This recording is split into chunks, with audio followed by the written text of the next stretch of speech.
What's up, tribe? How you guys doing? Go ahead and hit that subscribe button, and I hope you like this video. We need to talk about Cosby, and this is part 4, is the final part. And so, we left off the last episode getting into Hannibal Buress's viral video of him making the jokes about Cosby being a you-know-what, the R word. And I'm not saying R word because I'm not saying I believe or disbelieve. I'm saying R word because of YouTube. Okay? So, it's one of those things where, and I said this when it happened, when this video first went viral, I was actually doing radio at the time. And we talked about it on the radio show, and I remember saying then, like, I have heard these rumors, and I'm nowhere close to Hollywood, okay? I'm not Hollywood adjacent. I'm not Hollywood neighborhood. I am nowhere close to Hollywood, and I had heard these rumors before about Bill Cosby, so I never understood why everybody act like this was some new information, and they were like, oh my gosh, did you hear? What? What?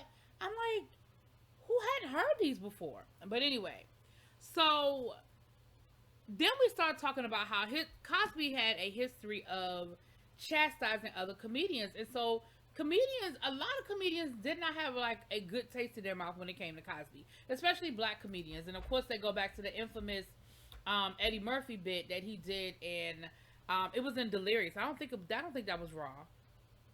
I think that was Delirious, but don't quote me. Only reason why I don't think it was Raw because when they showed the clip, it wasn't the outfit he wore in Raw. So I think it was Delirious, where he was talking about how Bill Cosby called him and basically told him that he didn't like the stuff he was doing in his show. And Eddie Murphy basically was like, F you. Like, who are you to call me and chastise me about my show? And Eddie Murphy, Bill Cosby was one of his heroes. He had looked up to him. And so for Bill Cosby to call him and basically want to talk trash about him, it was like, what? Then he was still doing his, black men need to pull up their pants and this, that, and the other. And they talked about how he gave the commencement address at Spelman College. And once again, he's talking about black men and this, that, and the other. So Mark Lamont Hill, who at the time was a new professor at Temple, he was Dr. Mark Lamont Hill at the time. He wrote an op-ed piece basically giving his point of view on what Cosby was saying and why it wasn't a good thing. And Mark Lamont Hill said that he started getting phone calls from his dean and he said, his dean called him and was like, listen, Bill Cosby has called the provost, the chairman of the board, like all of these people about you. Like, what the hell did you say?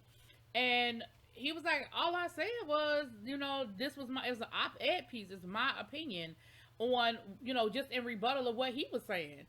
And so Bill Cosby decided that he wanted to have a symposium on what teachers should and shouldn't be saying to their students. And, I'm going to give him his proper term. Dr. Hill was basically like, he ain't never even taught a class before. He said, but I went to the lecture, and when it was over with, I went to talk to him. I introduced myself to him. He put his sunglasses on and he turned his back to him. And he refused to, really address him. And he said he tried to talk to him and say, hey, the purpose of my op-ed piece was to say, listen, let's move past the outer exterior of what we see with the black man, and let's dig deeper and get to the cause and the root of why, rather than the exterior of it. He said Bill Cosby's response to him was, did I come fucking with you? Then don't come fucking with me. And that was it. He said then he gets a call from his dean saying, Bill Cosby said that he tried to have a conversation with you, but you wouldn't listen. Mark Lamont Hill was like, and that is Bill Cosby.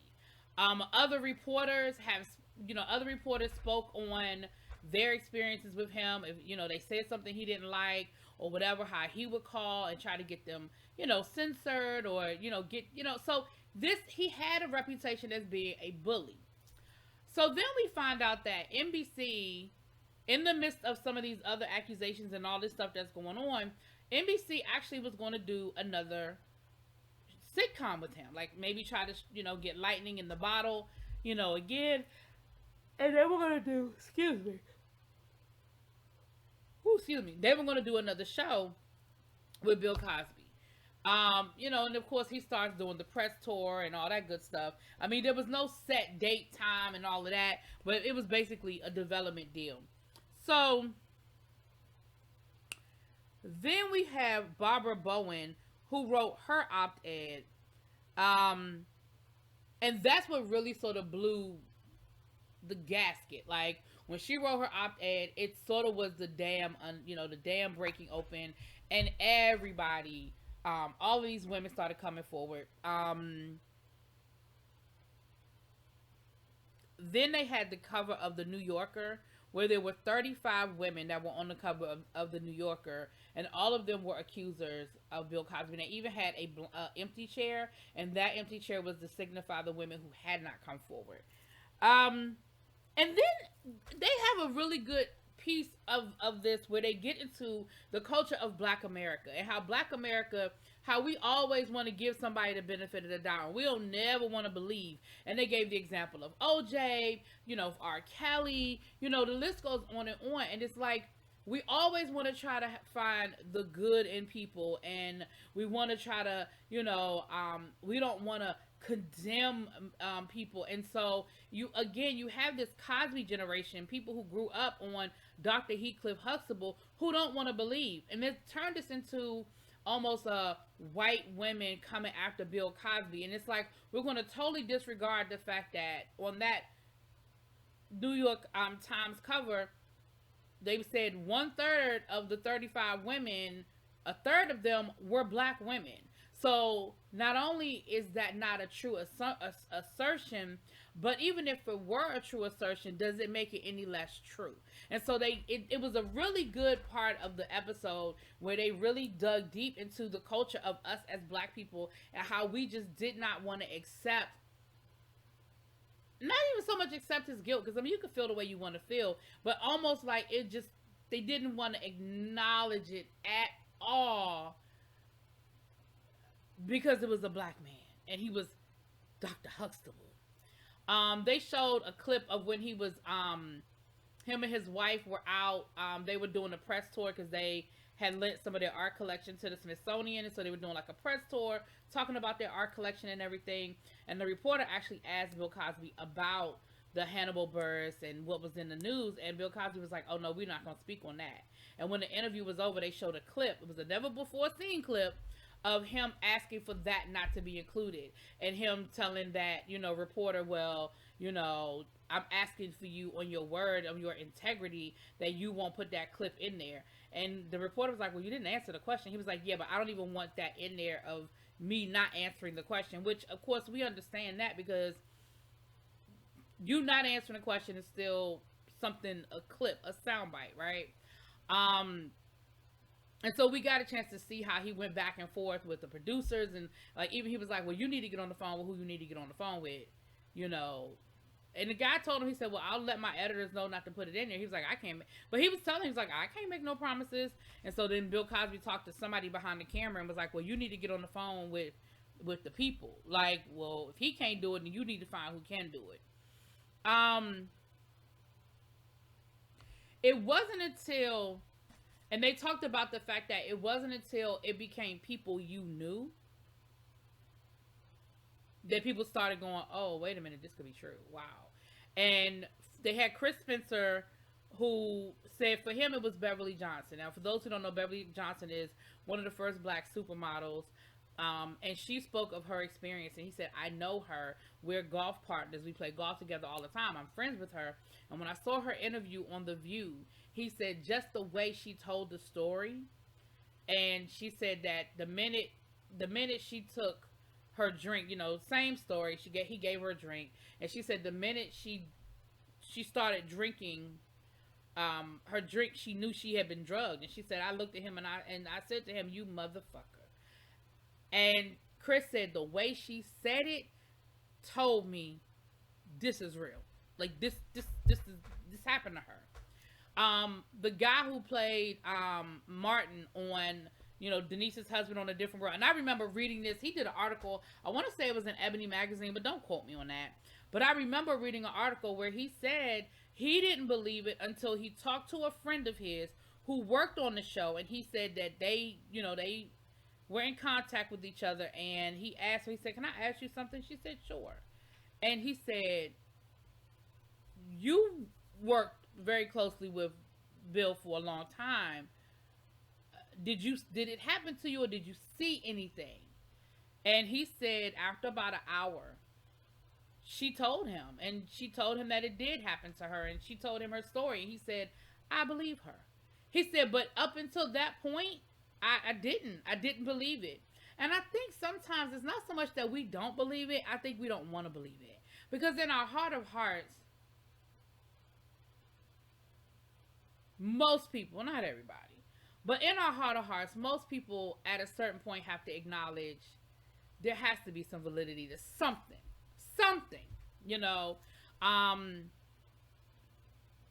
They talked about the conspiracy theories, which of course I heard. Oh, well, Bill Cosby was trying to buy NBC, and so they created this whole 35 women to come out and accuse him of assaulting them, so that he couldn't buy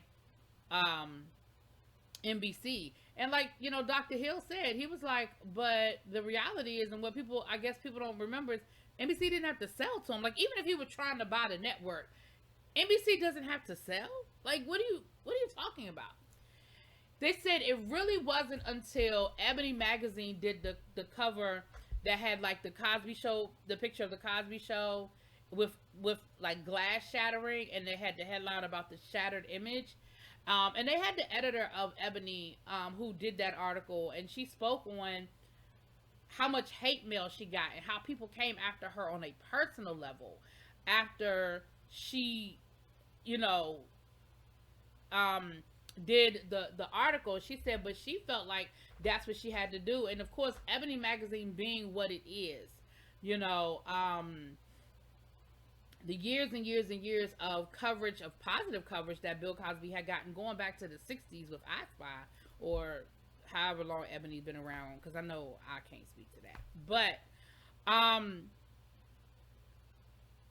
she just felt like that was the obligation of the magazine, that if they're going to report on Black America, they can't just report on the good. They got to report on it all. And unfortunately, it was what it was. And it was whether you believe that Bill Cosby was guilty or not, it was something that was dominating the news.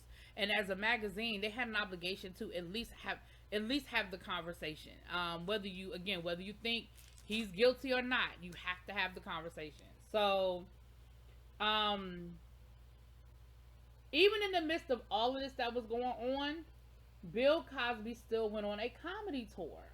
And it was almost as if he was thumbing his nose at it, because it was not that he was oblivious. It was the whole, but I'm Bill Cosby and I'm still going to sell out arenas and I'm still going to do my comedy show, and y'all aren't going to stop me from doing anything that I want to do.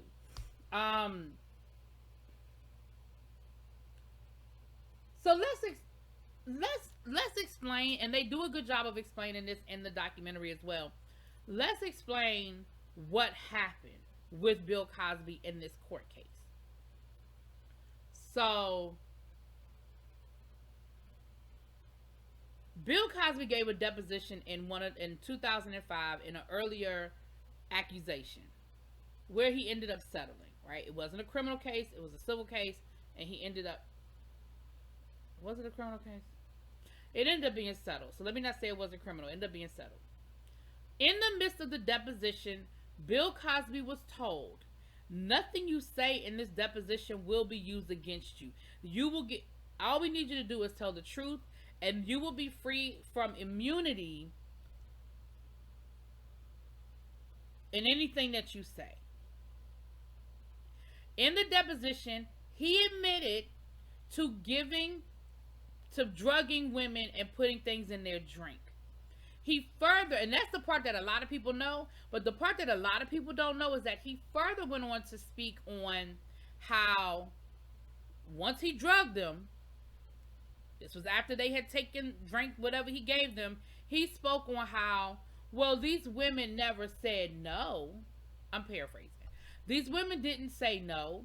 They, nothing in their actions or nothing in their words made me think that they didn't want to have sex with me. And so I moved forward and, moved forward with my advances. And even in the midst of that, they were somewhere between no and indifference.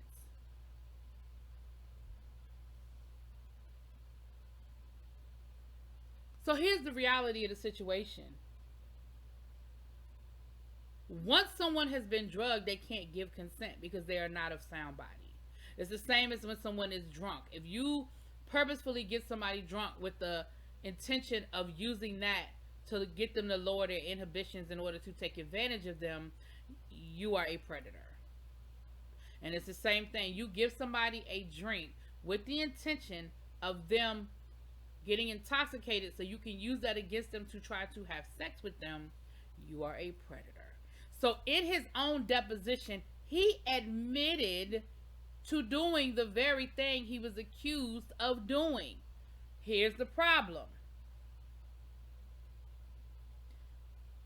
A month before the statute of limitation was up, Bill Cosby was charged with sexual assault, right? They used the deposition in that trial that they said they would never use. The problem is it was a different district attorney, and that district attorney never made that promise to Bill Cosby. So in their mind, they were clear in using it because they didn't make the promise. The problem is the office made the promise.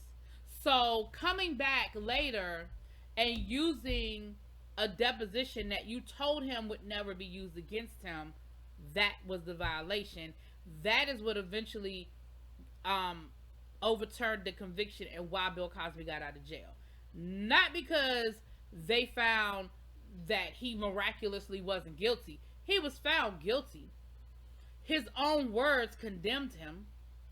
But it was because of the prosecution giving that blanket immunity, so to speak, and that's what it was. We have a thing in this country called the Fifth Amendment. You cannot coerce somebody into self-incrimination, and that's exactly what happened. So when people say, oh, well, he was cleared of that. No, he was never cleared of the charges. He was never cleared of the charges, right? So,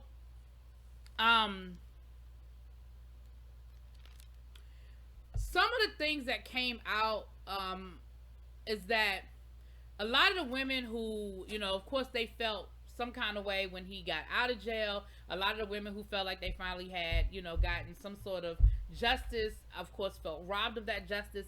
But a couple of good things has happened, because the problem with a lot of those women who, once they got the courage to want to go to the police and tell their story, the statute of limitations was up. And for those who don't understand what a statute of limitations is, that means that for certain crimes in this country, there's only a certain amount of time you have in order to file a case. So there is no statute of limitations on murder. If for whatever reason you do something to somebody at 20, they can come find you at 65 and you can still go to jail if they find enough evidence and you get convicted. But for other offenses like robbery, like sexual assault, like